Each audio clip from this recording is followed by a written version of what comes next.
शास्त्रज्ञाच्या प्रयोगावर आधारित होता न्यूटन. कितव्या नियमावर? दुसरा. काय नियम आहे तो? क्रियाबल आणि प्रतिक्रियाबल कशा असतात? सारखेच असतात. मग त्यासाठी सरांनी खूप उदाहरणं दिली आहे की नाही.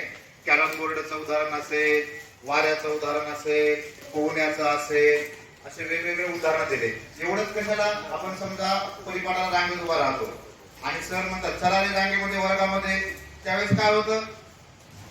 मागचे मुलं काय करतात तुम्हाला माहिती? काय करतात? ढकलतात. बिचारा पुढचा मुलगा एकदम शांत असतो, मागचे मुलगा ढकलतात आणि मग कोण पुढे येतो? एकदम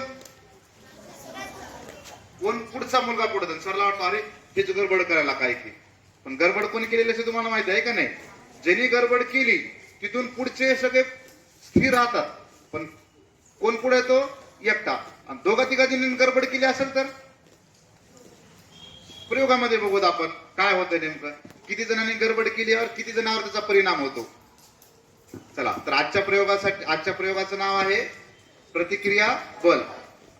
आणि त्यासाठी लागणारं साहित्य आहे, दाखवा साहित्य. 2 स्केल,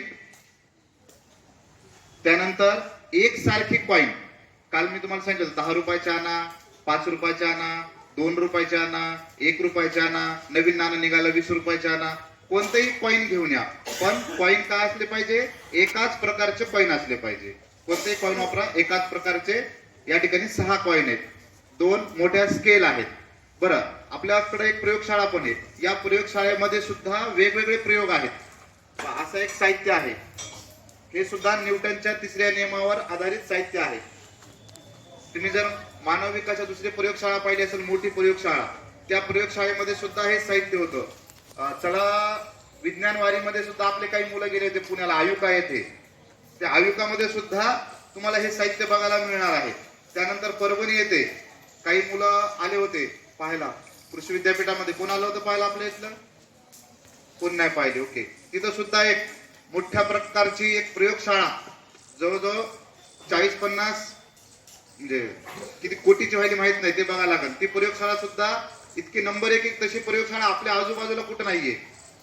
ती सुद्धा प्रयोगशाळेचं बांधकाम अंतिम टप्प्यात, बांधकाम झालेले, पूर्ण साहित्य यायचं राहिलं आहे. तिथं सुद्धा जेव्हा साहित्य येईल तेव्हा सगळ्या शाळा व्हिजिट करणार आहेत.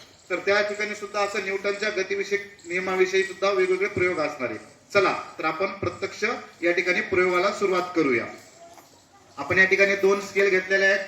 त्या 2 स्केल काय ठेवायच्यात? समांतर ठेवायच्यात. समांतर ठेवायच्यात म्हणजे काय करायच्यात? सारख्या, म्हणजे त्या कुठे वाकड्या नाही झाल्या पाहिजे, सरळ असल्या पाहिजे. त्या 2 स्केल मध्ये किती अंतर ठेवायचं आहे? 15 सेंटीमीटर पासून 20 सेंटीमीटर किती अंतर ठेवा. पण पहिलं जेवढं अंतर असेल सुरुवातीला तेवढंच अंतर शेवटी पण असायला हवं. तर अशा प्रकारे 2 आपण समांतर, सर इथं शूटिंग करा म्हणजे सगळ्यांना दिसेल. 2 अशा आपण समांतर स्केल ठेवलेले आहेत. त्यामध्ये आपण असे किती कॉइन घेतलेले आहेत? 6 कॉइन घेतले. म्हणजे त्यापैकी 5 कॉइन आपण काय केलेले आहेत? एक सरळ 5 कॉइन ठेवलेले आहेत आणि शेवटी एक 6वा कॉइन आपण ठेवलेला आहे बाजूला. तर आपण काय करूया, एका कॉइननी या उर्वरित कॉइनला टिचकी मार स्नेहल. काय होतं आपण पाहूया. काय झालं? हा, तू एका कॉइननी टिचकी मारल्यावर कोणता कॉइन पुढे आला? सगळ्यात शेवटचा किंवा सुरुवातीचा जे म्हणू ते कॉइन काय झालं? शेवटचा कॉइन पुढे सरकला गेला. किती कॉइन टिचकी मारली तू? किती कॉइननी? एका कॉइननी. आता तू काय कर, परत एका कॉइननी टिचकी मारून बघ काय होतं आपण पाहूया. व्यवस्थित टिचकी मार. टिचकी मारायची, ढकलायचं नाही. हा, काय झालं? हा, तू एक नाही तर टिचकी मारली की किती कॉइन पुढे आले? हा, मागचा एकच कॉइन पुढे आला. तू एकदा करून बघ काय होतं आपण पाहूया. काय झालं? एक कॉइन पुढे आला. बरं, आता स्नेहल तू किती कॉइन टिचकी मारली होती? एका. आता 2 कॉइन टिचकी मारून बघ बरं. किती कॉइन पुढे सरकले? 2 सरकले. आता तू मारून बघ बरं 2 कॉइन टिचकी. व्यवस्थित टिचकी मार. टिचकी मारायची, ढकलायची नाही.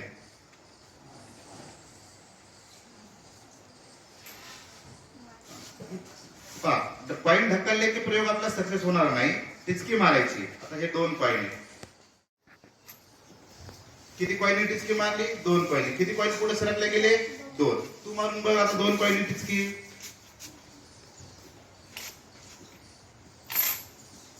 तशी नाही. आता मी मागे त्याप्रमाणे ढकलले की तुमचा प्रयोग यशस्वी होणार नाही। याप्रमाणे 2 कॉइन टिचकी मारली की 2 कॉइन पुढे जाऊ लागले का नाही? किती कॉइन पुढे गेले? 2। आता स्नेहल तू 3 कॉइन टिचकी मारून बघ।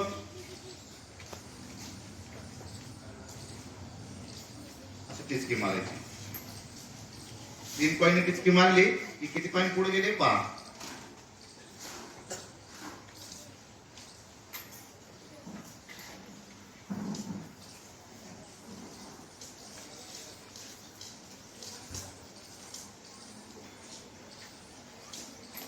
किती कॉइन पुढे गेले? 3। म्हणजे जेव्हा 1 कॉइन टिचकी मारली कॉइन किती पुढे चालला? 1।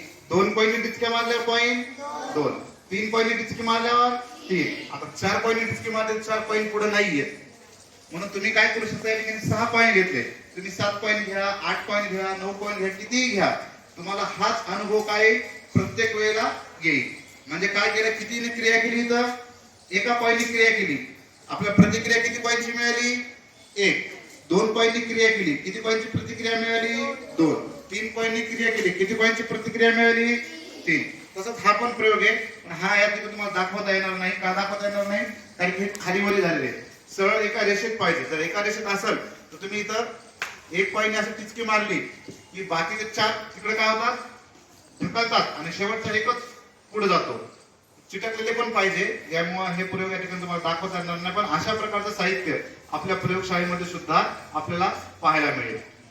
आले लक्षात तुम्हाला? हे तुम्ही पण आता प्रत्येक वर्गाने आपण इथं काय करूया? एक वर्गाने इथं प्रयोग करून पाहूया। धन्यवाद।